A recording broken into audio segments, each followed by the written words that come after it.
नमस्कार दोस्तों, आज का हमारा फिर विषय होगा भारतीय राज्य व्यवस्था, जिसके अंतर्गत आज हम 11 प्रश्नों को देखने वाले हैं। तो देखते हैं पहले प्रश्न को। किसी धन विधेयक के लोकसभा में पारित होने के बाद राज्यसभा उस विधेयक को अधिकतम कितने दिनों के भीतर लोकसभा को लौटा सकती है? तो कितने दिनों के बाद लौटा सकती है? अधिकतम 14 दिन के बाद उसे लौटाना पड़ता है। अगला प्रश्न है, भारतीय संविधान का कौन सा अंग जर्मनी के संविधान से प्रेरित है? फिर देखते हैं, भारतीय संविधान का कौन सा अंग जर्मनी के संविधान से प्रेरित है? तो आपात के दौरान मौलिक अधिकारों का निलंबन जर्मनी के संविधान से प्रेरित है। अगला प्रश्न है, भारत सरकार के लेखा 3 भागों में तैयार किए जाते हैं। वे कौन कौन से हैं?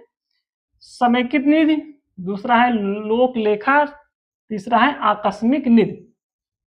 अगला प्रश्न है, किसे यूएसए का गांधी कहा जाता है? तो मार्टिन लूथर किंग जूनियर को यूएसए का गांधी कहा जाता है। अगला प्रश्न है, किसी विशेष क्षेत्र की जनसंख्या यदि 3 लाख से अधिक होने पर सरकार द्वारा किस समिति का गठन किया जाता है? तो किस समिति का गठन किया जाता है? वार्ड समिति का गठन किया जाता है। अगला प्रश्न है, यदि कोई राज्य संवैधानिक तरीके से संचालन में विफल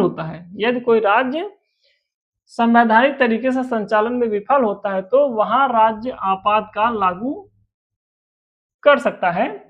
तथा कौन राज्य आपातकाल की घोषणा करता है? तो कौन करता है? राष्ट्रपति आपातकाल की घोषणा करता है।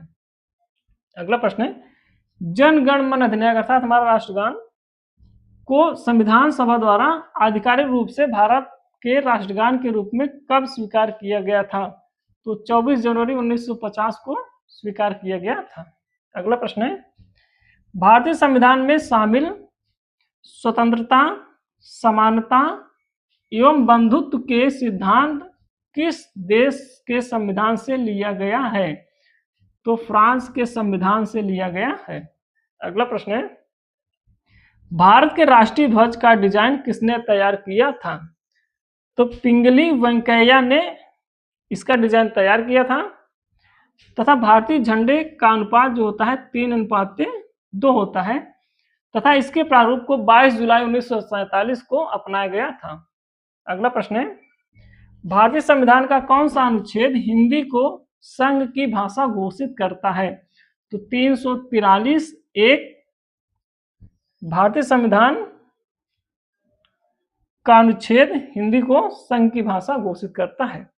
अगला प्रश्न है, 44वें संशोधन 1978 ने भारतीय संविधान के किस अनुच्छेद को प्रभावित किया था?